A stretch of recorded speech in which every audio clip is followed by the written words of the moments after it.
రండి ప్రభు యొక్క బలలో ప్రవేశించే మునుపు ఒక మాట జ్ఞాపకం చేసుకుంటూ వద్దాం. ప్రకటన గ్రంథము 4వ అధ్యాయము 1వ వచనం. ఈ సంగతులు జరిగిన తర్వాత నేను చూడగా, అదిగో పరలోకమందు ఒక తలుపు తెరవబడి ఉండెను. మరియు నేను మొదట వినిన స్వరము బోరధ్వని వలె నాతో మాట్లాడగా వింటిని. ఆ మాట్లాడిన వాడికి ఇక్కడికి ఎక్కిరమ్ము, ఇక మీదట జరగవలసిన వాటి నీకు కనపరిచేదని. కాబట్టి ఇక్కడ దేవుని యొక్క వాక్యాన్ని చూసినట్టు ప్రియులారా, బైబిల్లో కొన్ని విషయాలు మనం జ్ఞాపకం చేసుకుంటూ వస్తున్నాం. ఏంటి మాట అంటే, ఈ సంగతులు జరిగిన తర్వాత. ఏ సంగతులు అనంటే, ఆత్మ సంగములతో ఆనందముగా చెప్పిన సంగతులు జరిగిన తర్వాత. సంగతులన్నీ జరగబోతున్నాయి. వీటన్నిటి గురించి ఎలా ఉండాలి ఏంటన్నది ఆత్మ చెప్పేస్తూ వచ్చింది. అయితే ఆత్మ సంగములతో ఆనందంగా చెప్తున్న మాటలు ఏంటి? మొదటిది జీవకిరీటం ఉంది. రెండో మరణం వల్ల హాని లేదు. 3 మరుగైన మన్నానిస్తున్నాడు. 4 తెల్లని వస్త్రములు. 5 పరలోకంలో మన కొరకై పరలోకానికి ఎప్పుడు తలుపులు తెరవబడి ఉన్నాయి. 6 శాశ్వతమైన ప్రేమతో దేవుని ప్రేమ కనపడుతుంది. 7 దేవుని ఆలయం నుండి అన్నటికీ వెలుపలకు పోకుండా దేవుడు మనల్ని కాపాడుతున్నాడు. ఇది ఆరాధన మనం చూస్తూ వచ్చాం. ఇప్పుడు ప్రభు బాల వర్తమానంలో మనం చూసేటటువంటి ఒక మాట ఏంటంటే, ఆత్మ ప్రేమతో లేదా ఆత్మ సంగములతో ప్రేమతో చెప్తున్నటువంటి మాట. ఎందుకు ప్రేమతో అన్నామంటే, ప్రకటన గ్రంథము 'ప్రకటన' ఒక మాట ఉంది. ఏమనంటే, దేవుని యొక్క వాక్యం చూడగా ప్రకటన గ్రంథము 3వ అధ్యాయం 19వ వచనం. నేను ప్రేమించు వారిని గద్దించి శిక్షించున్నాను గనుక నీవు ఆసక్తి కలిగి మారు మనసు. కాబట్టి దేవుని యొక్క వాక్యాన్ని చూడగా బైబిల్లో రాయబడినటువంటి ఒక మాట ఏంటంటే, దేవుని యొక్క వాక్యాన్ని చూసినట్టయితే ఏమని రాయబడుతూ వచ్చింది? నేను ప్రేమించు వారిని గద్దించి. కాబట్టి ఇక్కడ మనం చూసేటటువంటి మాట ఏంటి మాట అంటే, ఆయన సంగములతో ఆత్మ సంగములతో ప్రేమతో చెప్తున్న మాటలు ఏంటి అంటే, ఇవన్నీ గద్దింపుతో కాదండి, ప్రేమతో చెప్తున్న మాటలు. అంటే ఇవన్నీ జరిగిన తర్వాత 4వ అధ్యాయం 1వ వచనంలో యోహానుకి దేవుడు మరొక కోణంలో మరొక రీతిలో అద్భుతాలు జరగబోయే విషయాలు బయలుపరుస్తున్నాడు. ఇవి జరిగిన తర్వాత, ఏవి ఆత్మ సంగములతో చెప్తున్నటువంటి మాటలు చెప్పేసిన తర్వాత, ఆత్మ సంగములతో ఆనందంగా చెప్తున్న మాటలు ఏందో ఆరాధన వర్తమానం విన్నాం. ఇప్పుడు ప్రభు వాళ్ళ వర్తమానంలో ఏంటంటే ఆత్మ సంగములతో ప్రేమతో చెప్తున్న మాటలు ఏమిటి? వాటిలో మొదటి మాటను మనం ధ్యానించినప్పుడు ప్రభు నడిపింపు కొరకు చిన్న ప్రార్థన. పరిశుద్ధుడు అయిన తండ్రి, ప్రేమ కలిగిన దేవా, మీకు స్తోత్రములు. మీరు ఇచ్చిన కృపకై వందనాలు. మీరు ఎంత నమ్మదగిన దేవుడు, మీ ప్రేమను బట్టి వందనాలు. ఇప్పుడు వరకు ప్రభు ఆరంభ ప్రార్థనలో కానీ పాటల్లో కానీ ఆరాధన వర్తమానాలు అన్నింటిలో తోడుగుండారు. వందనాలు. ఆరాధించే విషయంలో కూడా సాయం చేస్తూ వచ్చారు. స్తోత్రాలు. సమయంలో తండ్రి, ప్రభు యొక్క బలలో ప్రవేశించే మునుపు ప్రభు వల్ల వర్తమానం ధ్యానించుకోబోతున్న సాయం చేయండి. దాసుడు కనులు యజమానుడి వైపు చూసినట్లు, దాసుడు కనులు యజమానుడి వైపు చూసినట్లు మా కనులు మీ వైపు వీక్షిస్తుండగా మీరే సహాయం అనుగ్రహించి మహిమ పొందండి. నీ ప్రజల పక్షాన నీకున్న దయచొప్పున దయతో జ్ఞాపకం చేసుకుని నాతో మాతో మీరు మాట్లాడమని మీ చిత్తాన్ని బయలుపరచమని ప్రార్థిస్తూ ఈరోజు జరగబోతున్న కూడికంతా దీవించండి. శత్రువు నాలో మాలో కనబడి విభాగాల్లో శత్రు కార్యాలు మా దేహాల మీద జరుగుతున్న కార్యాలు లైపరచండి. గ్యాస్ కానీ ఇంకా కళజరితం కానీ కానీ ప్రభు ఏ బలహీనతలు అయితే ఉంటాయో నిద్రాస్తున్నట్లు అన్నిటిని కూడా తొలగించి క్షేమాన్ని మేలుని మీద దయచేయండి. ఈరోజు వర్తమానం ఎంత దీవించండి. శత్రు సిగ్గు మీకు మహిమ తెచ్చుకొని మాతో మాట్లాడి మా అక్కలు తెచ్చమని ఈరోజు వర్తమానం ద్వారా ప్రభావ మాకును మీరు ఏం నేర్పించాలనుకున్నారో దేవా, ఆత్మ సంగములతో ప్రేమతో చెప్తున్నటువంటి మాట, ఆ మాటను మేము అంగీకరించి ఆ మాట ప్రకారం జీవించే వరకు సిద్ధపరచండి. అటు మాటలు ఏంటో తెలుసుకుని వాటి ప్రకారం జీవించడం కొరకై కావలసిన వర్తమానం ధ్యానించబోతుండగా ఈ వర్తమానం కొరకై తెరవబడిన ఆకాశం మాకు అనుగ్రహించి ఆకాశం ఇప్పిపడజాలంత విస్తారమైన పరిశుద్ధాత్మ ద్వారా అభిషేకించండి. నాతో మాతో మీరు మాట్లాడండి. కనబడి విభాగాలు శత్రుకారులు అయిపరచండి. ఇక్కడ కూర్చొని ప్రజలకు వాక్యం చేస్తాను. నేను యోగ్యుని కాదు, ఏమాత్రం అర్హత లేని వాడిని నన్ను క్షమించి దాసుడి కన్నుల యజమానుడి వైపు చూస్తున్నట్లు, దాసుడు కన్నుల యజమానుల వైపు చూస్తున్నట్లు మా కన్నుని మీ వైపు వీక్షిస్తుండగా మీరే సహాయం అనుగ్రహించి మహిమ పొందండి. దయచేసి మీ ప్రజల పక్షాన మీకున్న దయ చొప్పున దయతో జ్ఞాపకం చేసుకుని నాతో మాతో మీరు మాట్లాడి శత్రు సిగ్గు మీకు మహిమ తెచ్చుకుని మాతో మాట్లాడి అక్కడ తీర్చమని ప్రభు అయిన యేసుక్రీస్తు నామం పేరటి విశ్వాసం నేను బలహీనుండే మీరే బలపరిచి మీ ఆత్మ ద్వారా నడిపించమని ప్రభు అయిన యేసుక్రీస్తు నామం పేరట విశ్వాసంతో స్తుతించి ప్రార్థించి అడిగొనుకుంటున్నాం తండ్రి. ఆమేన్. ఇప్పుడు దేవుని యొక్క వాక్యాన్ని మనం జాగ్రత్తగా గమనించినట్టు ప్రియులారా, బైబిల్లో ఒక మాట రాయబడుతూ వచ్చింది. ఆత్మ సంగములతో చెప్పుచున్న మాట చెవి గలవాడు వినుగాక అని. మరి ఆత్మ చెప్పింది. చెప్పిన మాటలు అయిన తర్వాత ఇవి యోహాను రాస్తున్న 4వ అధ్యాయం 1వ వచనం. ఆ సంగతులు జరిగింది. ఈ సంగతులు జరిగిన తర్వాత ఏ సంగతులు? ఆత్మ సంగములతో చెప్పాల్సిన మాటలు చెప్పిన తర్వాత జరుగుతున్నవి ఏంటన్నది, ఆ జరగబోయే వాటి గురించి దేవుడు బయలుపరుస్తున్నాడు. అది మిగతా తర్వాత మనం చూస్తూ వస్తాం. ఇప్పుడు చెప్పేటటువంటి ఒక మాట ఏంటంటే, ఆత్మ సంగములతో ప్రేమతో చెప్తున్నటువంటి మాట. ఇవి జరిగిన తర్వాత ఏం జరిగిద్ది అన్నది మనకు తెలియాలి.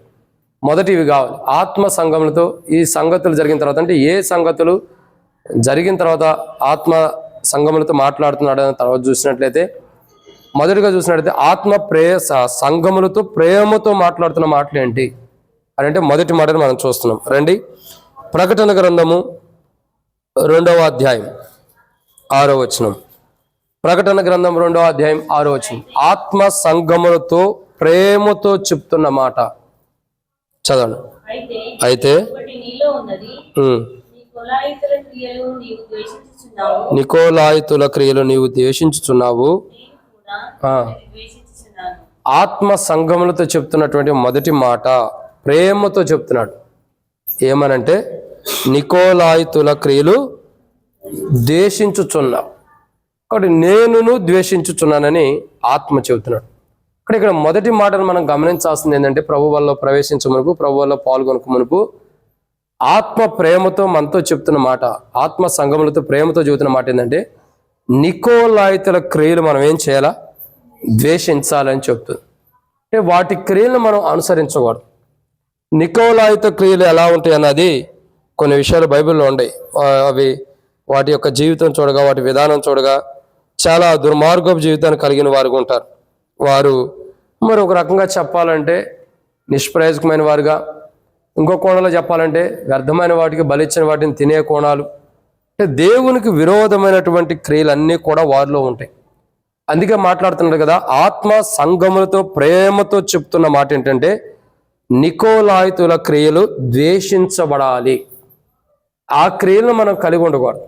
అంటే దేవుడు ఏ క్రియలను అయితే దేవుడు ఏ క్రియలను అయితే ద్వేషిస్తున్నాడో, ఏ క్రియలను అయితే దేవుడు వద్దంటున్నాడో, ఏ క్రియలను అయితే దేవుడు దూరంగా పెట్టుకుంటున్నాడో, ఆ క్రియలను మనం కూడా ఏం చేయాలా? ద్వేషించాలి. వాటిని ఇష్టపడకూడదు. వాటిని ఏం చేయాలా?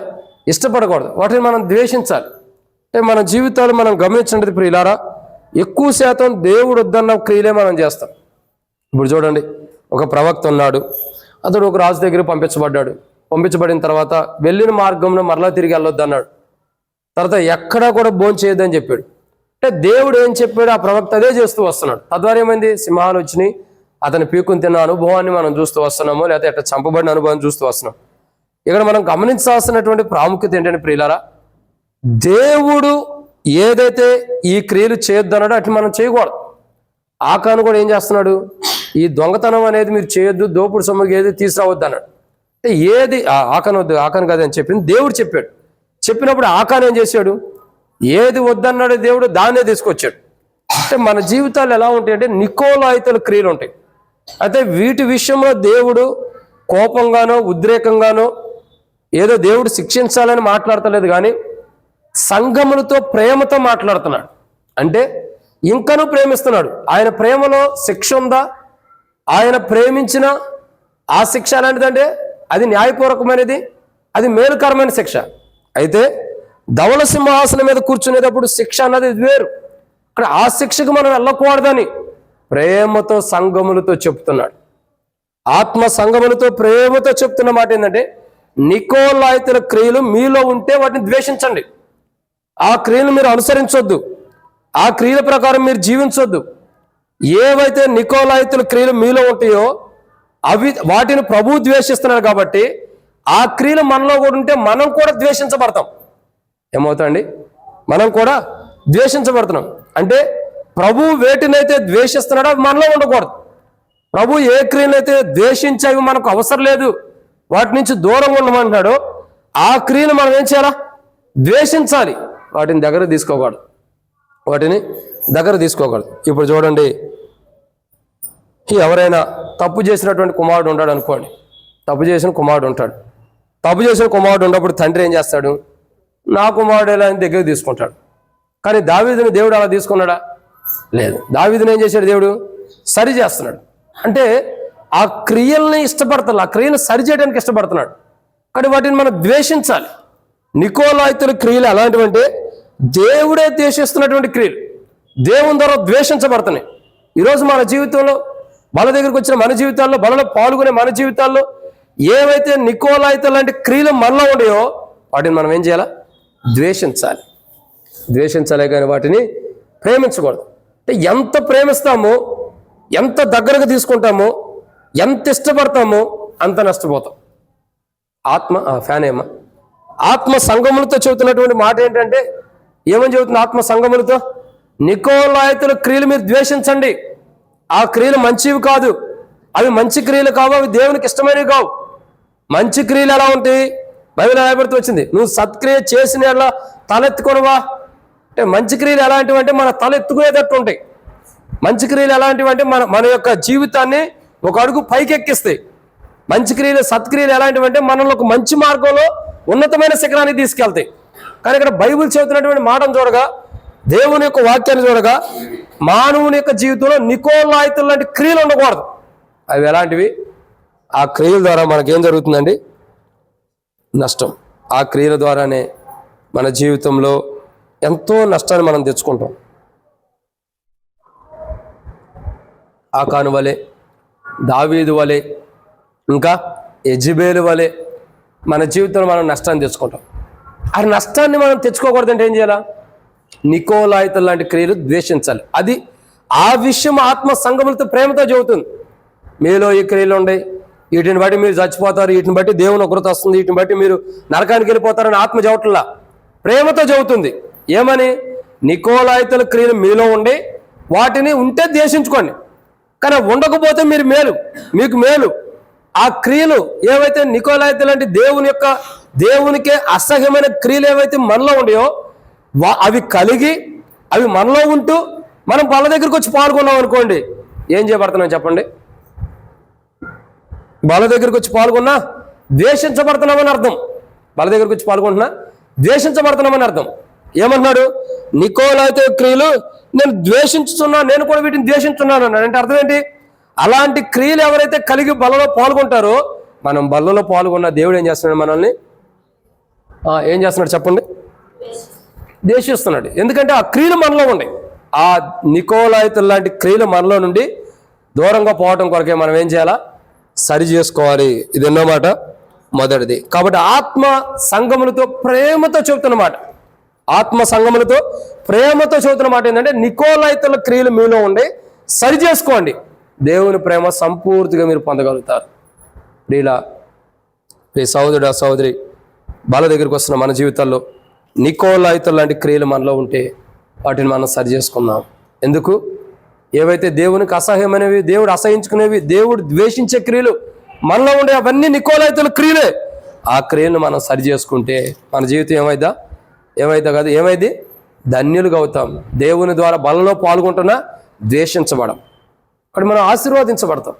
అక్కడ బలలో పాల్గొంటున్నా మనం ఎందుకు ఆశీర్వదించబడతలేదంటే దేవుని ద్వారా ద్వేషించబడుతున్నాం. ఎందుకంటే నికోలాయితుల లాంటి క్రియలు మనలో ఉండే, అవి సరి చేసుకోవాలి. ప్రేమతో చెబుతున్నాడు, కోపంతో కాదు. ఇదన్నమాట మొదటిది. రెండో విషయాన్ని చూద్దానండి. ప్రకటన గ్రంథం 2వ అధ్యాయం. ప్రకటన గ్రంథం 2వ అధ్యాయం 8వ వచనం.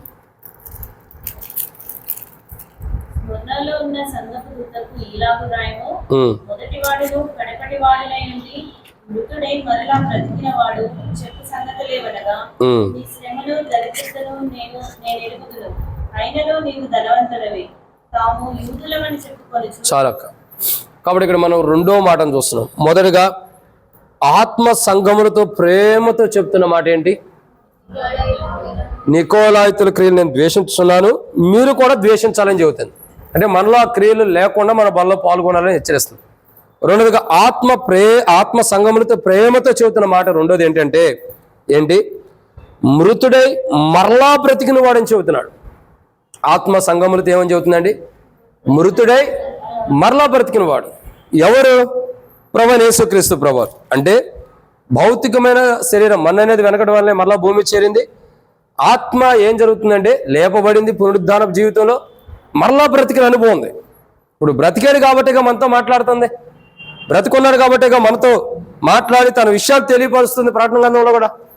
కాబట్టి ఇక్కడ మనం రెండో కోణం ఏంటంటే ఆత్మ సంగములతో ప్రేమతో చెప్పే రెండో మాట ఏంటంటే విశ్వాసి తన క్రైస్తవ జీవితం ఎలా ఉండాలా? భౌతికమైన విషయాల్లో మృతి పొందాలా, ఆత్మీయ విషయాల్లో ఎప్పటికీ బ్రతికున్న జీవితం, అంటే జీవించే జీవితాన్ని కలిగి ఉండాలి. ఆత్మీయ జీవితంలో, మానవుడి జీవితంలో మృతమైపోయే జీవితాన్ని మృతం చేసుకోవాలి. లోకానుసారమైన జీవితం ఏదైతే ఈ లోకానుసారమైన జీవితం ఉందో, ఈ లోక సంబంధమైన జీవితం ఉందో దాన్ని మృతం చేసుకోవాలా. క్రీస్తులో మనం ఎలా ఉండాలా? సజీవులుగా ఉండాలి. ఎలా ఉండాలండి? సజీవులుగా. అదే ఇక్కడ రాయబడుతున్న మాట ఏమన్నది? మృతులు ఏమని రాయబడుతుంది? మళ్ళా చదవండి అక్క.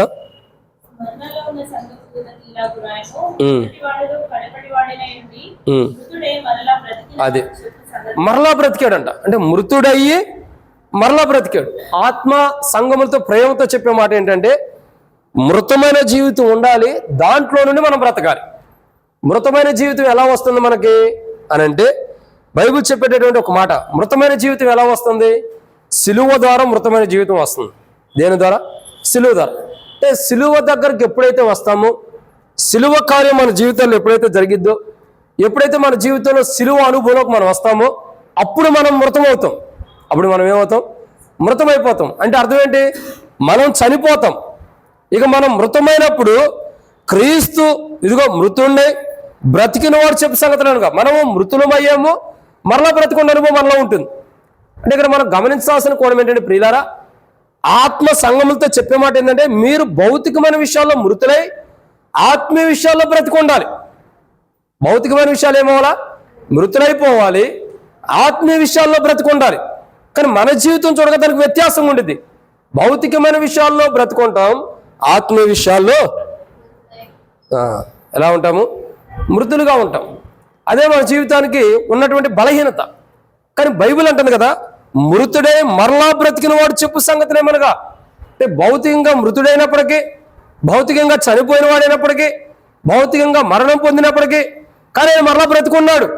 ప్రతి క్రైస్తవుడు, బలలో పాల్గొనే ప్రతి క్రైస్తవుడు, బల దగ్గరకు వచ్చే ప్రతి క్రైస్తవుడు, బలలో చేయివేసే ప్రతి క్రైస్తవుడు, ప్రభు యొక్క దేహాన్ని, ప్రభు యొక్క రక్తాన్ని తాగి భుజించే ప్రతి క్రైస్తవుడు కూడా మృతుడై ఉండాలా, సజీవుడిగా కూడా ఉండాలి. ఎలా ఉండాలి? మృతుడై ఉండాలి, సజీవుడిగా కూడా ఉండాలి. అంటే పేరుకు మాత్రమే మృతులై సజీవమైన జీవితం జీవించినట్టు కాదండి. అసలు లోకానుసారమైన విషయాలన్నింటిలో కూడా మనం ఎలా ఉండాలా? మృతులై ఉండాలి. ప్రతి లోక సంబంధమైన విషయాల్లో మనం మృతులై ఉండాలా. ఆత్మీయ విషయంలో ఎలా ఉండాలి? సజీవులుగా ఉండాలి. అప్పుడే మన క్రైస్తవ జీవితం ఏముంటుంది? క్షేమము మేలు ఉంటుంది. మన క్రైస్తవ జీవితంలో క్షేమం మేలు. ఆత్మ సంగములతో ప్రేమతో చెప్తున్నటువంటి మాట ఏంటంటే మొదటిగా ఏమని చెబుతున్నాడు? నికోలాయితో క్రియలు ద్వేషించున్నారు, మీరు కూడా ద్వేషించండి అంటున్నాడు. రెండోదిగా ఏం చెబుతున్నాడు? భౌతికమైన విషయాల్లో మృతి పొంది ఆత్మీయ విషయంలో సజీవులుగా ఉండండి అంటున్నాడు. ప్రార్థన చేసాం లేదు ఇంతకుముందు? చేసాం కదా. అట్లాగే మన జీవితాలు ఎలా ఉండాలంటే బ్రతికి ఉండాలి. భౌతికమైన విషయాల్లో మనం మృతులుగా ఉండాలా, ఆత్మీయ విషయాల్లో చూడగా సజీవులుగా ఉండాలి. ఇదన్నమాట రెండు. మూడో విషయాన్ని చూద్దారండి. ప్రకటన గ్రంథం 2వ అధ్యాయం 23వ వచనం.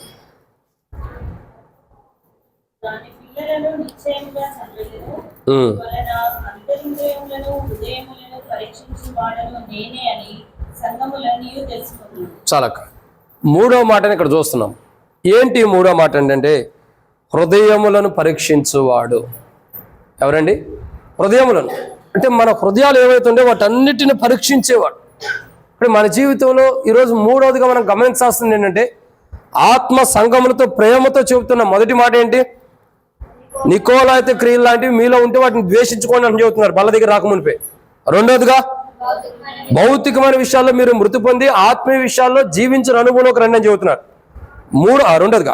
మూడోదిగా చూడగా రాయబడుతున్నమాట హృదయాల్ని పరీక్షిస్తున్నాడు. కాబట్టి ఎలా ఉండాలా? బల దగ్గరికి వచ్చినప్పుడు ఆత్మ చెబుతుంది హృదయాన్ని జాగ్రత్తగా చూసుకోవాలి. ఏం చేయాలండి? హృదయము జాగ్రత్తగా.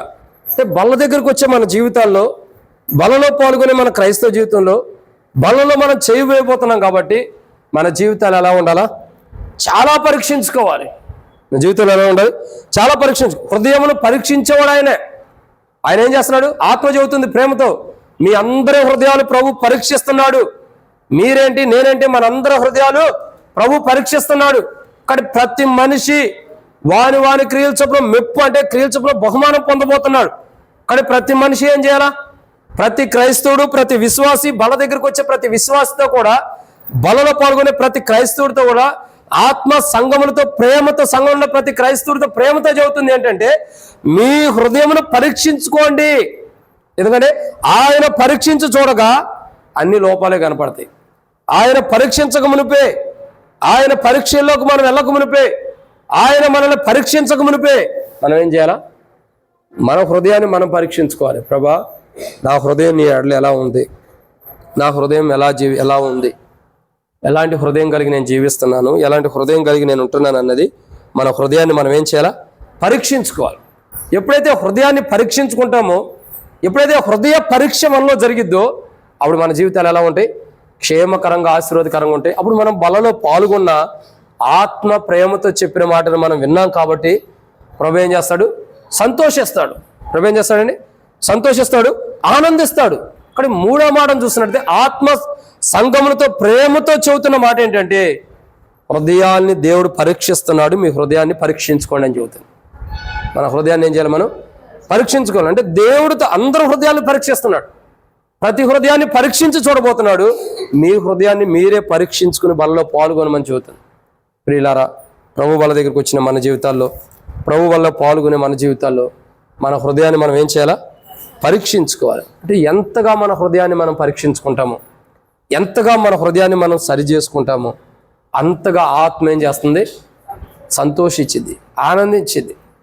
ప్రభు కూడా సంతోషిస్తాడు. మీరు చూడండి, తప్పిపోయిన గొర్రె తిరిగి వచ్చినప్పుడు ఎంత సంతోషం ఉంటుంది.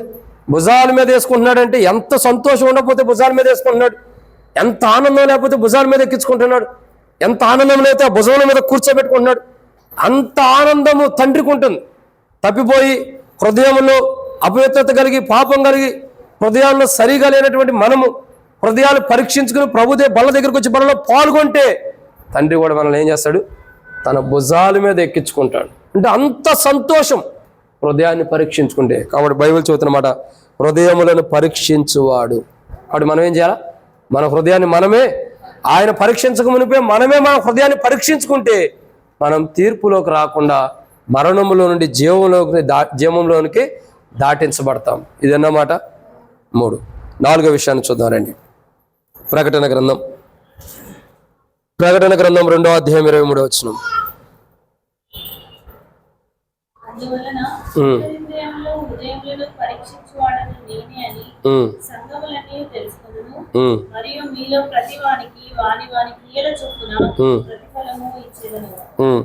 అయితే కడమవారైన మీతో, అనగా ఈ బోధన అంగీకరింపక సాతాను యొక్క గూఢమైన సంగతులను ఎరుగమని చెప్పుకొని వారందరితో నేను చెప్పినదేమనగా. చాలక్క. కానీ ఇక్కడ మనం చూస్తున్న ఎన్నమాట అండి ఇది? 4వది. మొదటిగా ఆత్మ సంఘములతో ప్రేమతో చెప్తున్న మాట ఏంటి? ఆత్మ సంఘములతో ప్రేమతో ఏమని చెబుతున్నాడు? నికోలాయితల క్రియలు నేను ద్వేషిస్తున్నాను, మీరు కూడా ద్వేషించండి అని చెబుతున్నాడు. రెండవ మాట ఏంటి? భౌతికమైన విషయాల్లో మృతి పొంది ఆత్మీయ విషయాల్లో సజీవులై ఉండండి అంటున్నాడు. మూడో మాట ఏంటి? ఆయన హృదయాన్ని పరీక్షిస్తున్నాడు కాబట్టి మన హృదయాన్ని బల దగ్గర రాకమునిపే మనం పరీక్షించుకోమని ఆత్మ సంఘములతో ప్రేమతో చెప్తుంది. ఇక 4వ కోణం ఏంటంటే అంతరేంద్రియములను. అంటే అర్థం ఏంటి? అంతరంగాలు. అంతరంగాలంటే పూర్వపు దినాల్లో నా చిన్న వయసులో ఒక టీవీలో అంతరంగాలు అనే సీరియల్ వచ్చేది. ఏమొచ్చేదండి? సీరియల్ అంతరంగాలు. ఇప్పుడు అంతరంగం ఏంటి మనకు తెలిసేది కాదు. ఓ సీరియల్ అంటే ఓ సీరియలా చూడాలరా ఈ అంతరంగం ఏంటి అని చూసేవాడు. అంతరంగం అంటే అర్థం ఏంటి? అంతరంగం అంటే ఇన్సైడ్. అంతరంగం అంటే అర్థం ఏంటండి? ఇన్సైడ్ అంటే లోపట. ఏ లోపట? మందిరం లోపట, ఇంటి లోపల, శరీరం లోపల కూడా కాదమ్మా, ఆత్మీయ లోపల. అంటే ఆత్మానుసారంగా లోపల ఎలా ఉందో అవసరం. అంతరంగాలు అంటే నేను సీరియల్ అనుకునేవాడిని. ఏంటి ఆ సీరియల్ పేరు అట్ట పెట్టారు అనుకునేవాడిని. తెలీదు మరి అప్పుడు ఏం జరిగిందో తెలియదు. కానీ చిన్న వయసులో కదా ఏం తెలిసింది, పెద్దోళ్ళు చెప్పుకుంటూ ఉంటే అంతరంగాలని ఏదో రేకులు ఉంటాయి, ఆ రేకులని ఈ రేకులని చెప్పుకుంటూ ఉంటే మనకు తెలిసేటప్పుడు మనకు తెలియదు. ఎందుకంటే మా ఇంట్లో ఇప్పటికే టీవీ లేదు, అప్పుడు లేదు ఇప్పుడు లేదు మా ఇంట్లో టీవీ. నేను ఎన్నోసార్లు అడిగా మా మమ్మీని, మమ్మీ టీవీ కొని అని. టీవీ వద్దురా అనేది. ఎందుకు వద్దు అనేది ఇప్పుడు అర్థమైంది. అప్పుడు పక్కంటి ఇంటికి వెళ్ళి చూస్తూ వచ్చేవాడిని. ఇప్పుడు అర్థమైంది ఆ టీవీలోకి వెళ్తే అంతరంగంలోకి మన అంతరంగంలో కూడా ఆ టీవీ వచ్చిందని. అందుకే దేవుడి కృప మాకు ఇంతవరకు టీవీ లేదు ఇంట్లో. దేవుని కొందనాలు. ప్రియులారా, అంతరంగము అంటే అర్థం ఏంటంటే ఇన్సైడ్, లోపట. ఇక్కడ లోపట చూడండి, దేవుడు ఎలాంటి వాడంటే ఆత్మ సంగములకు ప్రేమతో చెబుతున్న మాట ఏంటంటే, ఒకటి ఆయన నికోలాయితుల క్రియలు ద్వేషిస్తున్నాడు, 2 మృతుడే మరలా బ్రతికేడు, 3 హృదయాన్ని పరీక్షిస్తున్నాడు, 4వదిగా చూడగా అంతరంగాన్ని కూడా పరీక్షిస్తున్నాడంట. ఏం పరీక్షిస్తున్నాడండి? అంతరంగం. చూడండి, అందుకే తనను తాను పరీక్షించుకొని అలాగూ చేసి ఆ రొట్టెని తిని ఆ పాత్రలను త్రాగవల్లని బైబిల్లో రాయబడుతూ వచ్చింది. ఎవరు? తనను తాను పరీక్షించుకొని. పక్కన వాళ్ళు మనం పరీక్షించడం కాదు. అన్న అక్క సరిగ్గా పరీక్షించుకుని బల్ల పాల్గొనలా, నీకెడ తెలుసు. అన్న సరిగ్గా బల్ల పరీక్షించుకుని పాల్గొనలా, నీకెడ తెలుసు. అంతరాంతరములను ఆంతర్యంలో ఉన్నదాన్ని, అంటే ఇన్సైడ్ లోపల ఉన్నదాన్ని పరీక్షించేది ఎవరు? దేవుడు. నీకు ఏడ అధికారం ఇచ్చాడు? నీకు నాకే ఎక్కడ ఇచ్చాడు? మనం అనేది ఆ బ్రదరు ఆ సిస్టరు సరిగ్గా పరీక్షించుకోవట్లా, నీకు తెలుసా? పరీక్షించుకోవడానికి ఎంత సమయం కావాలి? ఎక్కువ సమయం అవసరంలా. సరిగా పరీక్షించుకుంటే 1 సెకండ్ 2 సెకండ్లోనే మనం పరీక్షించుకోవచ్చు, సమయాన్ని బట్టి, పరిస్థితిని బట్టి. కానీ ఇక్కడ దేవుని యొక్క వాక్యం చూడగా ఇన్సైడ్ అంటే లోపల ఉన్న వాటిని కూడా పరీక్షిస్తున్నాడంటే దేవుడు. ఏం చేస్తున్నాడు? అంతరంగములను ఉదయం పరీక్షించువాడును ఆయనని సంఘములతో ఆత్మ చెబుతున్నాడు. ప్రభు ఎలాంటి వాడు? మన అంతరంగాన్ని, అంటే మన లోపల ఉండే వాటిని పరీక్షించేవాడు, అందుకే తిమోతి అంకుల్ ఎప్పుడు అడుగుతాడు, నేను ఎప్పుడు చెబుతా, అరే లోపల బయట బాగున్నావా అని అడుగుతాడు. ఎప్పుడు మేము అంకుల్ దగ్గరికి వెళ్ళినా లేదా ట్రైనింగ్లో ఉన్నప్పుడు అంకుల్ దగ్గరికి ఎవరైనా వచ్చినా లోపల బయట బాగున్నారా? లోపల బయట అంటే, లోపల అంటేనేమో ఆత్మీయ జీవితం, బయట అంటేనేమో భౌతికమైన జీవితం. 2 బాగుండయా? కొంతమంది అనేవాడు అన్నీ బాగుండే అంకుల్ అనేవాడు. అర్థం కాకుండానే అన్నీ బాగుండే, ఏదో అన్నీ బాగుంటే అయిపోయేది, బాగుండే అనేవాడు. కానీ ఇక్కడ ప్రభు ఎందుకు అడుగుతున్నావు అంటే, ఎందుకు అడుగుతున్నాం కదా, ఎందుకు అడిగేవాడు అంటే దేవుడు అంతరంద్రములు అంటే లోపల పరీక్షిస్తున్నాడు, ఇన్సైడ్ చూస్తున్నాడు దేవుడు, అవుట్ సైడ్ కాదు. అందుకే అంటాడు కదా సమూయేలుతో ఏమంటాడు దేవుడు, ఆడ స్పష్టంగా ఇన్సైడ్ దేవుడు చూస్తున్నాడు అన్నది రుజువు ఉంది. దేవుడు లోపల చూస్తాడు అన్నదాన్ని రుజువు ఉంది. బయటగా చూసేది, లోపల చూస్తాడన్నదాన్ని. సమూయేలుతో దావీదు గురించి ఏమంటాడు? దావీదు రాజు సౌలుని దేవుడు కొట్టేసిన తర్వాత తన అన్నదమ్ములు యెస్సై కుమారుల్లో ఒకరిని అభిషేకించడానికి దేవుడు సమూయేలుని పంపినప్పుడు సమూయేలు వచ్చేవాడు అందరినీ చూస్తాడు, ప్రభావితుడేనా. అందరూ ఎలా ఉన్నారు? రూపవంతులు, సౌందర్యవంతులు, అందంగా ఉండారు, హైట్గా ఉండారు, అంతా బాగుండారు. ఒక మాట అంటాడు దేవుడు, మనుషులు లక్ష్యపెట్టి వాటిని దేవుడు యెహోవా లక్ష్యపెట్టాడు. ఆయన హృదయములను ఎరిగినవాడు, అంతరంద్రములను ఎరిగినవాడు, లోపల ఇన్సైడ్ ఏముంటుందో దాన్ని ఎరిగినవాడు. మనుషులు బాహ్యాన్ని బయట రూపాన్ని చూస్తారు, వాటిని చూసే మనం లెక్కలేస్తాం, వాటిని చూసే ఆత్మీయ జీవితం ఇంత అంత మనం కౌంటింగ్ చేస్తాం. కానీ దేవుడు అలాంటి వాడు కాదు. యెషయా యొక్క 8 మంది కుమారులు, ఎంతమంది? 8 కాదా? ఏమోలే, నేను చెబితే మీరు కూడా అంటాను తప్ప మీకేం తెలుసు, మీకు మాత్రం ఏం తెలుసు అంట. 7 కుమారులు వచ్చారు, 7 కూడా దేవుడు త్రోసేసాడు. సమూయేలుతో అంటాడు ఇతడే అంటే మనుషుడు పైరూపాన్ని చూస్తాడు, నువ్వు పైరూపాన్ని చూస్తున్నావు, నేను అంతరంగాన్ని చూస్తా. ఇంకోటి ఉన్నాడు, గొర్రెల దొడ్లో ఉన్నాడు, అతనికి నేను శాశ్వతమైన కృపను చూపించా, ఆయన విలువ. వచ్చాడు దావీదు రాజు, ఇతడే నేను కోరుకున్నవాడు, నేను ఏర్పరచుకున్నవాడు ఇతడే, నేను ఎన్నుకున్నవాడు ఇతడే, ఇదిగో నా నామం కొరకు నేను ఏర్పరచుకుని ఎన్నుకున్నవాడు ఇతడే, ఇతన్ని అభిషేకించు. ఏంది ప్రభువా?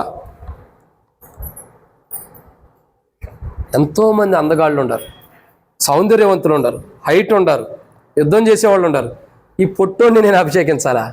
వాడే గొప్పోడు. రేపొద్దున గొల్యాదుని చంపేది వాడే, అందరి పైన యుద్ధంపై అందరికి విజయాన్ని ఇచ్చేవాడు వాడే. అతని సింహాసనమే నేను స్థిరపరచబోతున్నా. నీకు మనిషి పొట్టోళ్ళ కాపాడుతున్నాడు కానీ గెట్టోడే.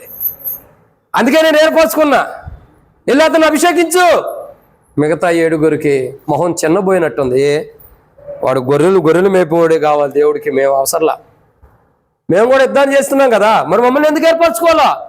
మొహాలు చిన్నబోయి ఉండొచ్చు, కానీ దేవుని క్రియలు, దేవుని ఏర్పాటు వేరు. అంతరంద్రియం, హృదయాలను ఎరిగిన వాడు. అందుకంటాడు మనుషుడు పైరూపాన్ని చూస్తాడు, దేవుడు అంతరంగాన్ని చూస్తాడు, ఇన్సైడ్ని చూస్తాడు, లోపల ఏముందో చూస్తాడు. చూసాడు లోపల దావీదు హృదయంలో దేవుడు అంటే ఎంత భయమో భక్తిలో చూశాడు.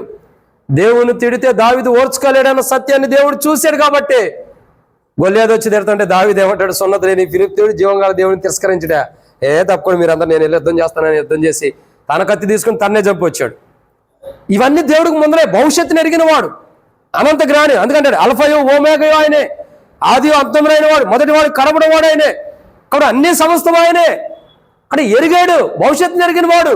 దావీదు ఎలాంటి వాడో తెలుసు కాబట్టి దావీదుని ఏర్పరచుకుని దేవుడు ఏం చేశాడు? అభిషేకించాడు. ప్రియుడా, మన అంతరంగాన్ని ఎరిగిన వాడు మన హృదయాన్ని పరీక్షిస్తున్నాడు. అంతరంగాన్ని అంటే లోపల కూడా పరీక్షిస్తున్నాడు. మన లోపల ఏముందో, ఇప్పుడు బల్లో ఎలా ఉండి బల్లో పాల్గొంటున్నాం, ఏముండి బల్ల దగ్గరికి వచ్చాం, ఏముండి బల్లలో పాల్గొనబోతున్నాం కూడా దేవుడు ఏం చేస్తున్నాడు? పరీక్షిస్తున్నాడు. అంత దేవునికి తెలుసు. ఏం తెలుసు?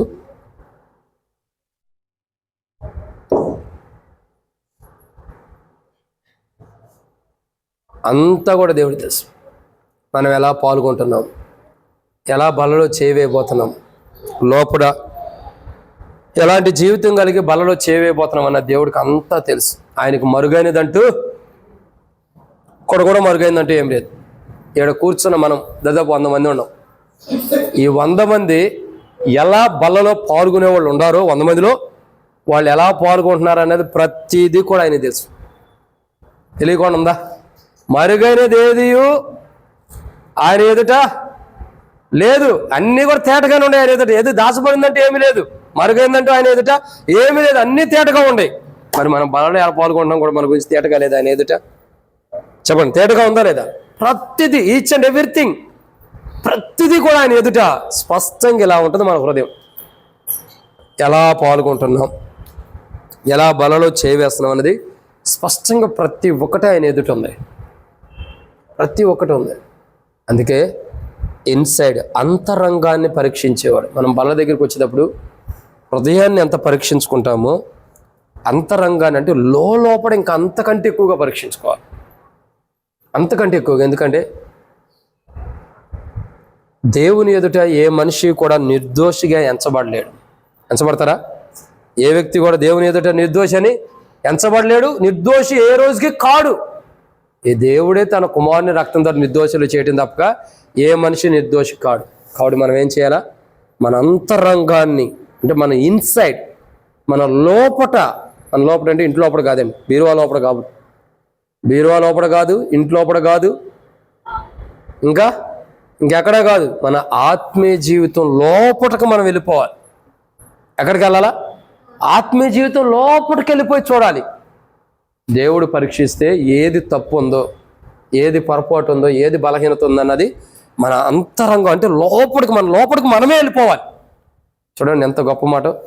మన లోపలికి మనమే వెళ్ళి చూడాలంట విశ్వాస జీవితంలో. కాబట్టి ప్రియులారా, దేవుని యొక్క వాక్యం చెబుతున్న మాట, అంతరంగములను పరీక్షించువాడు. పరీక్షిస్తున్నాడు, ఆ తలుపులు ఓపెన్ చేయడం. కాబట్టి దేవుని యొక్క వాక్యాన్ని చూడగా ఎన్నో మాట ఇది వచ్చింది లేక ఎన్నో మాట 4వదిగా అంతరంగాన్ని అంటే లోపల పరీక్షిస్తున్నాడు. ఈరోజు బల్ల దగ్గరికి వచ్చి మన జీవితాల్లో బలలో పాల్గొనబోతున్న మన జీవితాల్లో మనము బలలో ఎలా పాల్గొనబోతున్నాం? ఎందుకంటే మన లోపట ఏముందో ఆయన పరీక్షిస్తున్నాడు. ఇప్పుడు పరీక్షించి మనం ఎలా బలలో పాల్గొంటున్నామో కూడా చెప్పేపోతున్నాడు. పాల్గొనక మునిపే ఎలా బలలో పాల్గొంటా కూడా మనం చెబుతాడు ఆయన. భవిష్యత్తు నెరిగిన వాడు కాబట్టి ఎన్నో మాట ఇది 4 ఇన్సైడ్ పరీక్షిస్తున్నాడు, లోపల పరీక్షిస్తున్నాడు. మనం ఏం చేయాలి? లోపల జాగ్రత్తగా ఉండాలి. హృదయాన్ని పరీక్షించుకోవాలా? పరీక్షిస్తున్నాడు కాబట్టి ఆయన ఏది చేస్తున్నాడో దాన్ని మనం మొదటే సరి చేసుకోవాలి. అది మెయిన్ ఇంపార్టెంట్. ఆయన ఏది చేస్తున్నాడో దాన్ని మొదటే మనం ఏం చేయాలా? సరి చేసుకోవాలి. ఆయన క్రియలను ద్వేషిస్తున్నాడు, మనం ద్వేషిస్తున్నాడు సరి చేసుకోవాలి. ఇంకా ఆయన మృతుడే మరలా బతికాడు, మనం మృతమయ్యే ఉండవా లేదో పరీక్షించుకోవాలి. ఇంకా ఆయన హృదయాన్ని పరీక్షిస్తున్నాడు, మనం పరీక్షించుకున్నావా లేదో పరీక్షించుకోవాలి. ఇంకా ఆయన అంతరంగా అంటే ఇన్సైడ్ని పరీక్షిస్తున్నాడు, మనం ఏం చేయాలా? మొదటే మనం పరీక్షించుకోవాలి. అందుకే మనల్ని మనం విమర్శించుకునే ఎడల తీర్పులోనికి రాకుండా ఉంటాం. మనల్ని మనం విమర్శించుకునే ఎడల తీర్పులోకి రాకుండా ఉంటాం. కాబట్టి ప్రతి మనిషి కూడా తన లోపలికి తాను వెళ్ళిపోవాలి. తన లోపల తాను. నికోదేము ఏమంటున్నాడు ప్రభు దగ్గరికి? ఒక వ్యక్తి క్రొత్తగా జన్మించాలంటే మరలా అతడు తల్లి గర్భంలోకి వెళ్ళి బయటికి రావాలా? అవసరంలా. ఒకడు నీటి వలనను తర్వాత అగ్ని వలనను క్రొత్తగా జన్మిస్తే చాలు. లోపలికి వెళ్ళి క్రొత్త జీవితాన్ని మనం తెచ్చుకోవాలి. Inside important. లోపట అంతరంద్రములను ఇన్సైడ్ ఏదైతే దేవుడు పరీక్షించబోతున్నాడో అది మొదటే మనం బల దగ్గర రాకముందు పరీక్షించుకుంటే ధన్యులం. ఎన్నో మాట ఇది? 4. 5వ విషయాన్ని చూద్దానండి. ప్రకటన గ్రంథం 3వ అధ్యాయం 1వ వచనం.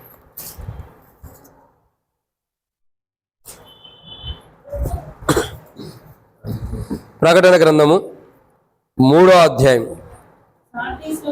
1వ వచనం. సార్దీస్లో ఉన్న సంఘపు దూతకు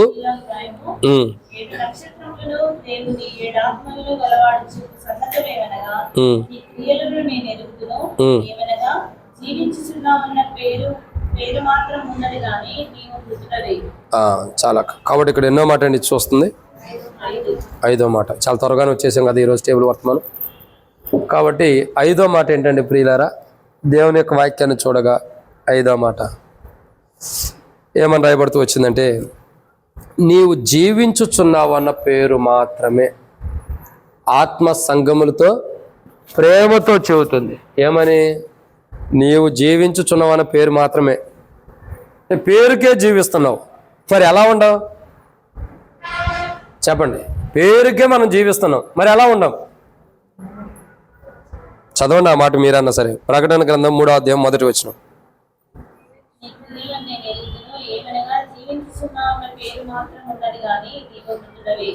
టిఫిన్ చేసి వచ్చావాక? చేశారా? అందరికి వినపడేటట్టు చదవాలి. ఫోన్ కాదండి, బైబుల్. బైబుల్ కనపడతలేదా? ఈ వయసులో కనపడిపోతే నేను ఇంకా మేమనుకోవాలన్నా? వయసు అయిపోయింది నాకు, ఊరు పొమ్మంటుంది, కాడు రమ్మంటుంది, నేను ఇంకేమనుకోవాలి చెప్పండి? సార్దీస్లో ఉన్న సంఘపు దూతకు ఇలాగు రాయము, 7 నక్షత్రములను దేవుని 7 ఆత్మలు గలవాడు చెప్పు సంగతులేమనగా నీ క్రియలు నేను ఎరుగుదును. ఏమనగా జీవించుచున్నావన్న పేరు మాత్రం ఉన్నది గాని నీవు మృతుడివే. ఇప్పుడు అర్థమైందండి? ఎన్నో మాట ఇది? 5. ఏమని రాయబడుతూ వచ్చింది? నీవు జీవించుచున్నావన్న పేరు మాత్రమే కానీ భౌతికంగా జీవిస్తున్నాం, ఆత్మీయంగా జీవిస్తున్నామని చెప్పుకుంటున్నాం. కానీ అలాంటి వారు మనం. నా మొటికైతే నేను అది వాస్తవేనని నేను నమ్ముతా. నా మొటికి నేను అది వాస్తవేనని నమ్ముతా. మరి నమ్మిన వారు చేయొద్దండి. ఓకే, కొంతమంది మాత్రమే. అంటే మిగతా మీరందరూ కూడా జీవించుచున్నారు క్రీస్తులో. మృతమైన జీవితం లేదు, మృతమైన జీవితం లేదు. కొందరు మాత్రమే. అంటే యథార్థంగా ఒప్పుకోవటం ధన్యత. జీవించుచున్నవన్న పేరు మాత్రమే కానీ మృతమే. నిజమే, ఆ జీవితం నాకు ఉంది. ఈ వారం అంతట్లో జీవించుచున్న జీవితం నాకు ఉంది. క్రైస్తవుడిగా, విశ్వాసగా, దేవుని బిడ్డ. కానీ ఎన్ని విషయాలు మృతమైన జీవితం నాకు లేదు. ఈ వారం అంతట్లో ఎన్ని విషయాలు తప్పిపోలా, ఎన్ని విషయాలు పొరపాటు తప్పిదములో లేను. అంటే మృతుడై ఉండా కదా ఆల్రెడీ. పేరుకే జీవిస్తున్నా, విశ్వాసిని, ఆత్మీయుడిని, దేవుని బిడ్డని, దేవుని కుమారుని, దేవుని కుమార్తెని అని చెప్పి మనం ఏం చేస్తున్నాము? పేరుకే జీవిస్తున్నాం. కానీ ఎలా ఉన్నాం మనం? మృతమైన జీవితం. మృతమైన వారు ఎలా ఉంటారన్నది మన శ్యామన్నకు ఒక వీడియో చూపించా వాట్సాప్ కాల్లో. మృతమైన వారు ఎలా ఉంటారు నేను కూడా వీడియో తీసా. ఏదో నేను చూడటానికి కాదండి, మీకు చూపించడానికి ఒక వీడియో తీసా, అది ఆ ఫోన్లో ఉంది. మా సొంత గ్రామంలో మేము బ్యాంక్ పని మీద వెళ్ళాం. కొన్ని అక్కడ చిన్న చిన్న పనులు, ఇంటి పనులు, మందిని పనులు చూద్దామని చెప్పి వెళ్ళాం. 28వ తారీఖు మా పెళ్లి రోజు. ఎప్పుడు? జనవరి 28వ తారీఖు మా పెళ్లి రోజు. కొంతమంది విషెస్ చేశారు, మీ అందరికి కూడా ప్రభునామాన్ని బట్టి వందనాలు. కాబట్టి జనవరి 28వ తారీఖు పెళ్లి రోజు అక్కడ ఉన్నాం, సొంత గ్రామంలో ఎట్లో ఉన్నాం. అదే రోజు ఏం లేదు. ఆ తర్వాత రోజు ఏదో పండగ చేసుకుంటున్నారు. ఎవరు? లోదరాని చర్చి వాళ్ళు నెలాఖరులో పండగలు పెట్టుకుంటారు. ఆ పండగలు చూడగా అందరూ మందిరానికి వెళ్తారు. ఇప్పుడు నేను చెప్పే కోణంలో సేవకుడు కూడా ఎలా ఉన్నాడో మీరు చెప్పాలి. అందరూ మందిరానికి వెళ్తారు. చక్కగా మొదటి రోజు ప్రేమ విందు పెట్టుకున్నారు. పల్లెటూరు అంటే, చర్చిలో ప్రేమ విందులు అంటే మీరు ఎంత వేసుకోండి, మీరు ఎంత వేసుకోండి అని చెబుతారు. ఇంటికి ఎంత అని చెబుతారు. వేసుకున్నారు, అయిపోయింది. ప్రేమ విందులు అయిపోయినాయి. విందు ఒక రోజు అయిపోయింది. రెండో రోజు జెండా. రెండో రోజు పండగే జెండా. ఏంటి ఆ జెండా? ముస్లిమ్స్ ఎప్పుడైనా జెండా కట్టుకొని చూసారా? జెండా పండగ ఉండేది ముస్లిమ్స్, తెలుసా మీకు? తెలీదా? తెలుసులే, కానీ నేను ఇప్పుడు చెబితే తెలుసు అంటారు. వాళ్ళు జెండా పట్టుకుని ఊరు మొత్తం తిరుగుతూ వస్తారు. సంవత్సరానికి ఒకసారి ఎప్పుడు ఒక జెండా పట్టుకుని ఊరు మొత్తం తిరుగుతూ వస్తారు. శాంసంగ్ బాగా తెలుసు అనుకుంటా, తిరుగుతూ వస్తారు. ఎందుకంటే వాళ్ళకి అది ఒక సంతోషకరమే. అట్లాగే క్రిస్టియన్స్ కూడా ఆంధ్రాలో, మెయిన్ గుంటూరు డిస్టిక్లో ఇది ఎక్కువ. నేను అలా తప్పు పడుతున్నాను, పొరపాటు పడుతున్నాను కాదండి. తర్వాత మీకు అర్థమైతే అసలు ఏందా స్టోరీ ఏందన్న. దేవుడు ఆశిస్తే, దేవుడు సజీవుడికి ఉంటే చదువుతున్నానండి. ఆ సమయంలో ఏం జరుగుతుందంటే, పండగ అయిపోయింది. పండగ వాక్యం చెప్పాలి సేవకుడు. భోజనం పండగ రోజు ఆ వాక్యం చెబుతాడు. మిగతా రెండో రోజు పండగ రోజు కూడా వాక్యం చెప్పాలి. చెప్పేశాడు. అంత అయిపోయింది. యోహాను సువార్త గురించి తీసుకుని 6వ అధ్యాయం ఎక్కడో వాళ్ళు విజయోత్సవంతో ఇలా చేశారు. విజయోత్సవంతో ఏం చేశారంటే, కొన్ని ట్రాన్స్లేషన్లో పతంగి అని ఉంది, అక్కడ రాయబడిన మాట. ఆయన చెబుతున్నాడు, నేను మనసు పెట్టి ఇంటికాడ వింటున్న వాక్యం. సిస్టర్ కూడా అంటే ఉంది, నువ్వు ఖచ్చితంగా దాని మీద మనసు పెట్టి వింటున్నట్టు ఉండవని. కొన్ని బైబిల్ నేను ఎమ్మటే కొన్ని వ్యాఖ్యానంలో చూస్తే పతంగి అని రకరకాల విధానాలు ఉన్నాయి. విజయోత్సవం అంటే జెండా. సరే, వీళ్ళు ఏం చేస్తున్నారంటే, పండగ అయిపోయింది, పాస్టర్ గారు వాక్యం చెప్పాడు. అందరూ కూడా ఒక పెద్ద కర్ర ఒకటి నరుక్కొస్తారు. నరుక్కొచ్చి ఆ కర్రని చర్చిలో పెడతారు. ఆ చర్చి దగ్గర పెట్టిన కర్ర దగ్గర పాస్టర్ గారు ప్రార్థన చేస్తాడు. ఇక అందరూ స్టార్ట్ చేస్తారు. ఏం స్టార్ట్ చేస్తారు? రంగుల కాగితాలు, మెరిసే కాగితాలు అన్నీ తీసుకొచ్చి ఆ జెండాకి ఏం చేస్తారంటే 3 కోణాల్లో కడతారు. ఒకప్పుడు నేను కూడా కట్టా. దేవుని కృపను బట్టి వాటి నుండి విడుదల పొందా. కడతారు. కట్టి ఏం చేస్తారంటే, సాయంకాలం 5ంటికి 6 గంటలకు అంటారు, కానీ 7, 8ంటికి అందరూ వస్తారు. అందరూ వచ్చినప్పుడు పాస్టర్ గారు ఏం చేస్తారంటే ట్రాక్టర్ మీద ఎక్కిస్తారు. తర్వాత ఇంటింటికి కూడా ఒక్కొక్క జెండా పెట్టుకుంటారు. ఎవరైనా మొక్కుకునేవాడు మొక్కుబడి జెండాలు అంటారు, పెట్టుకుంటారు. పెట్టుకుని అవి ఒక ట్రాక్టర్లో పెడతారు, ఇది ఒకటే ఒక ట్రాక్టర్లో పెడతారు. పెట్టి ఏం చేస్తారంటే దీనికి లైటింగ్ వేస్తారు. మంచి లైటింగ్ వేస్తారు. చక్కగా జనరేటర్ పెడతారు. ఊరు మొత్తం తిప్పుతారు. తిప్పక ముందు ఏం చేస్తారంటే పాస్టర్ గారు వచ్చి ప్రార్థన చేస్తారు. ప్రభా, దేవుని జెండా ముందరికి వెళ్తుంది, మీరు సాయం చేయండి. ఏం చేస్తారు? దేవుడి జెండా ముందరికి వెళ్తుంది, ప్రభా సాయం చేయని చెప్పి ప్రార్థన చేసేసి ఆయన అందరికైనా 1 కొబ్బరికాయ 2 కొబ్బరికాయలు కొట్టాలితే కొడతాడు. ఆయన కొట్టకపోతే కొట్టుకోండి వెళ్ళిపోతారు. కొట్టేవాడు కొబ్బరికాయలు కొడతారు. కొబ్బరికాయలు కొడతారు, నీళ్లు పోతారు, రోడ్డుకి అడ్డంగా నీళ్లు పోతారు, జెండాకు దండం పెట్టుకుంటారు. ఇది ఊరు మొత్తం తిరిగి వచ్చింది. దరిద్రం ఏంటంటే, మరి వాళ్ళ ఇష్టం వాళ్ళది, ఎవరి ఇష్టం వాళ్ళది. ఊరు మొత్తం తిరిగి వస్తే ఈ సంవత్సరం ఉదయం 7:30 అయిందంట.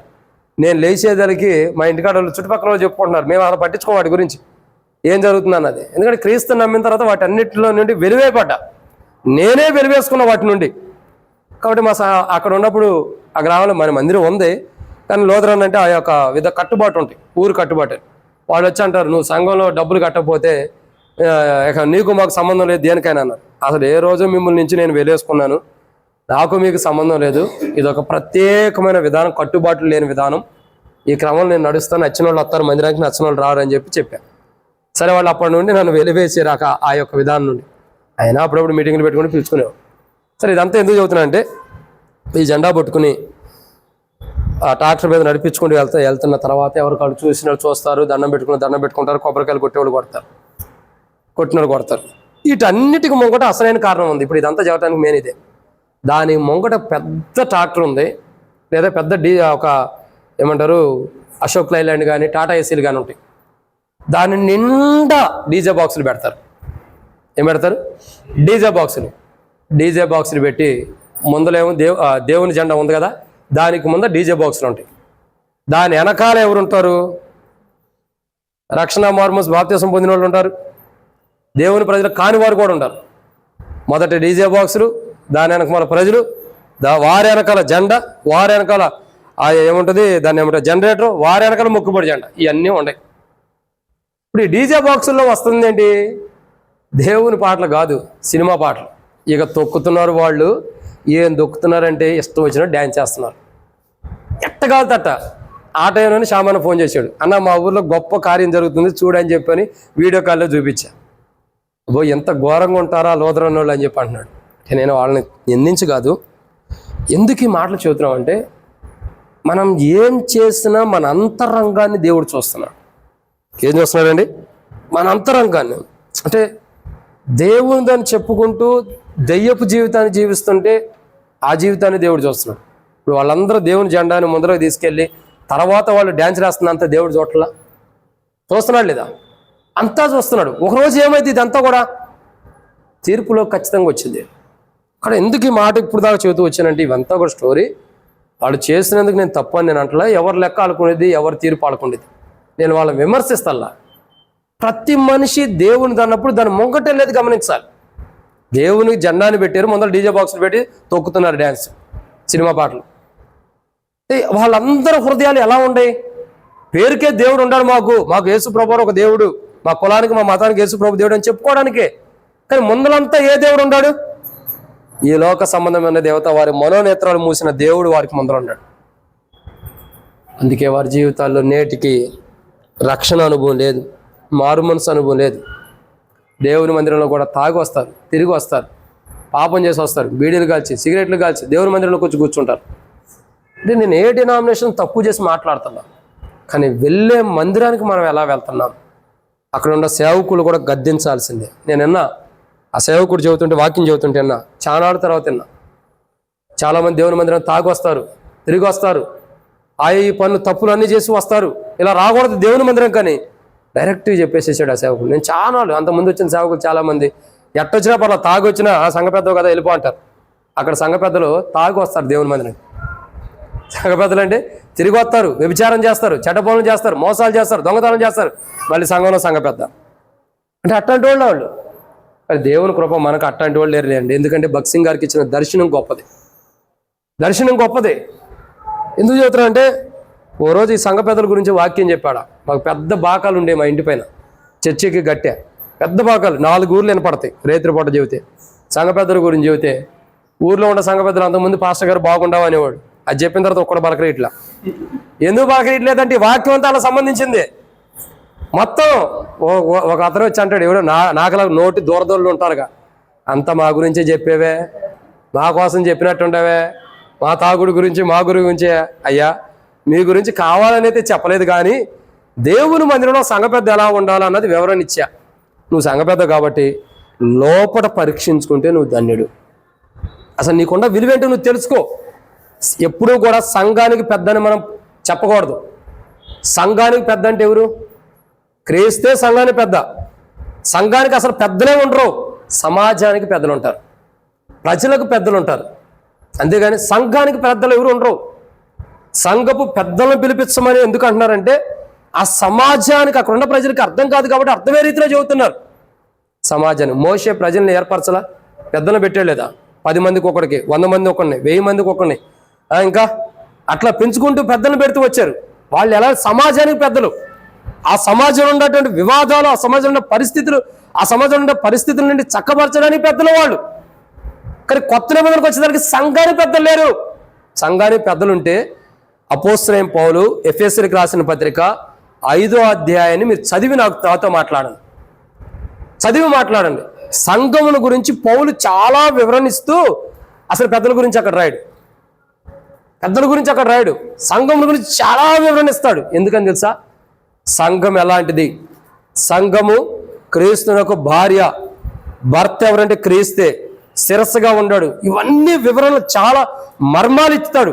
ఎవరు? పౌలు ఎఫెసీయులకు రాస్తూ 5వ అధ్యాయంలో చాలా వివరణ ఇస్తాడు. వివరణ ఇచ్చి ఎక్కడ కూడా పెద్దల గురించి రాయాలి. నేను చాలామంది పెద్ద పెద్ద సేవకులను అడుగుతూ వచ్చా, అంకుల్ మరి ఇంత రాయబడి ఉంది కదా 5వ అధ్యాయంలో, పెద్దల గురించి ఎందుకు రాలేదంటే మరి చెబుతున్న మాటలు ఏంటంటే, అయ్యా మహిమదాసు నీకు అన్నీ ఎక్కడెక్కడ అన్నీ గుర్తొస్తూ ఉంటాయి, నీకు అన్నీ అయ్యే కావాల్సి వస్తే సంఘానికి పెద్దలు ఎవరు లేరు, సమాజానికి పెద్దలు.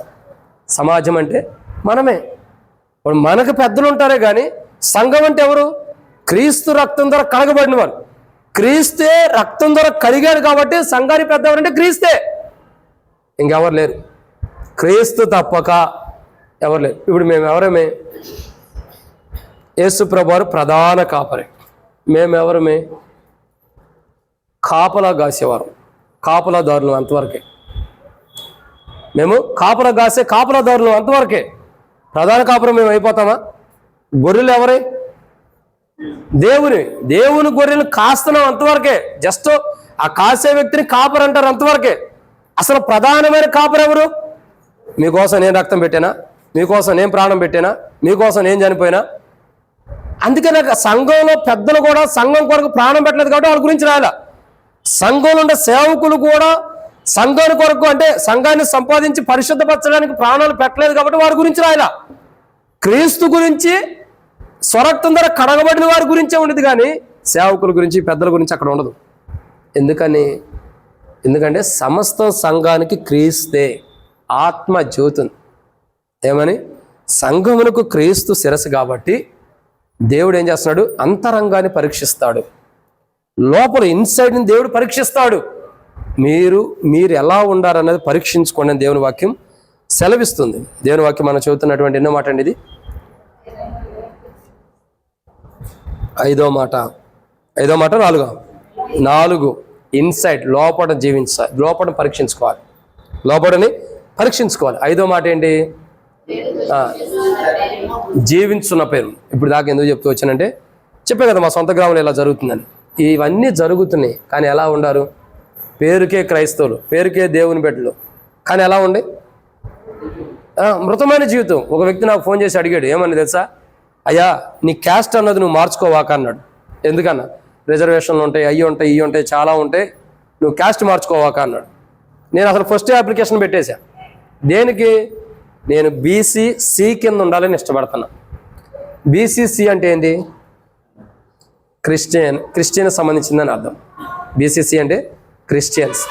నేను ఆ క్రిస్టియన్స్కి ఉండడానికి ఇష్టపడతాను. అయితే నీకు ఇంకొక కులంలో మతంలో ఉండగానే మైనార్టీ వారి కింద ఎన్నో అవకాశాలు ఉంటాయి, ఎన్నో వస్తాయి బెనిఫిట్స్ గవర్నమెంట్ నుండి. అంటే అసలు హెవెన్లీ గవర్నమెంట్ నుండే నాకు అన్ని పర్మిషన్లు ఉంటాయి, అన్ని అవసరాలు తీర్చబడుతున్నాయి.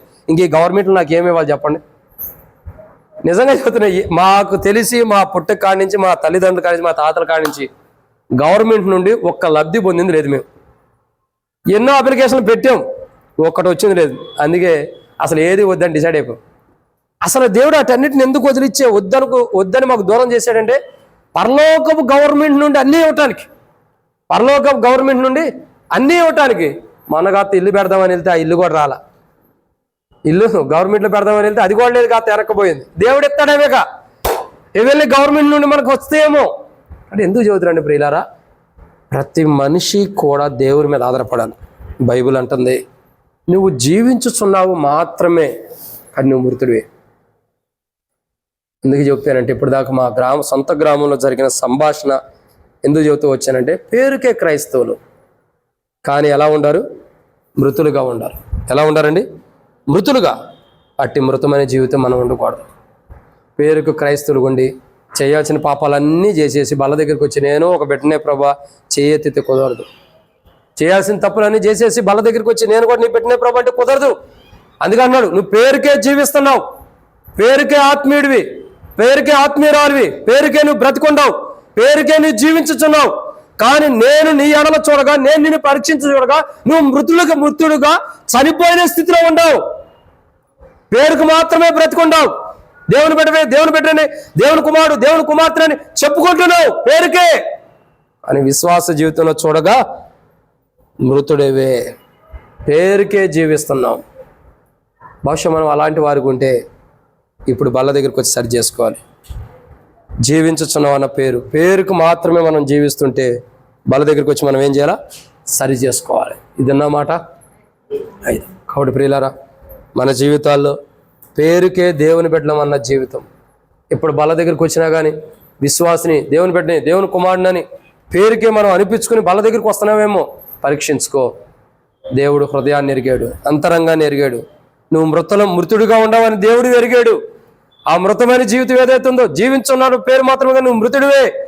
ఎక్కడైతే మృతుడివే అని దేవుడు మాట్లాడేస్తున్నాడు, ఎక్కడ నువ్వు మృతుడిగా ఉంటాడు, సంగములతో ప్రేమతో ఏం చేస్తున్నాడు? ఆత్మ సంగములతో ప్రేమతో సెలవిస్తున్నాడు. నువ్వు పేరుకే బ్రతుకుంటావు, మృతుడివే. ఆ మృతమైన జీవితం ఏదుందో దాన్ని సజీవుడిగా చేసుకో, బ్రతికి పెట్టుకో అని ఆత్మ ఏం చేస్తుంది? మాట్లాడుతుంది. ఆత్మ సంగములతో ప్రేమతో చెబుతున్న ఐదో మాట ఏంటంటే, ఐదో మాట? జీవించుచున్నావు అన్న పేరు ఉంది కానీ మృతుడివే. ఏ విషయాల్లో మృతుడిగా ఉండవు, పేరుకు జీవిస్తూ పేరుకు దేవుని పెట్టినని చెప్పుకుంటూ ఏ విషయాల్లో మృతమై ఉండవు, ఆ విషయాల్లో జీవించమని ఆత్మ మనకు తెలియపరుస్తుంది. ఎక్కడ జీవించాలో, ఏ విషయాల్లో మనం పేరుకి మాత్రమే జీవిస్తూ బ్రతుకున్నామో అట్లా కాకుండా ఆత్మీయంగా మనం బ్రతుకున్నట్లు బల దగ్గరకు సరి చేసుకున్నాం. ఇదన్నమాట 5. 6వ విషయం చూద్దారండి.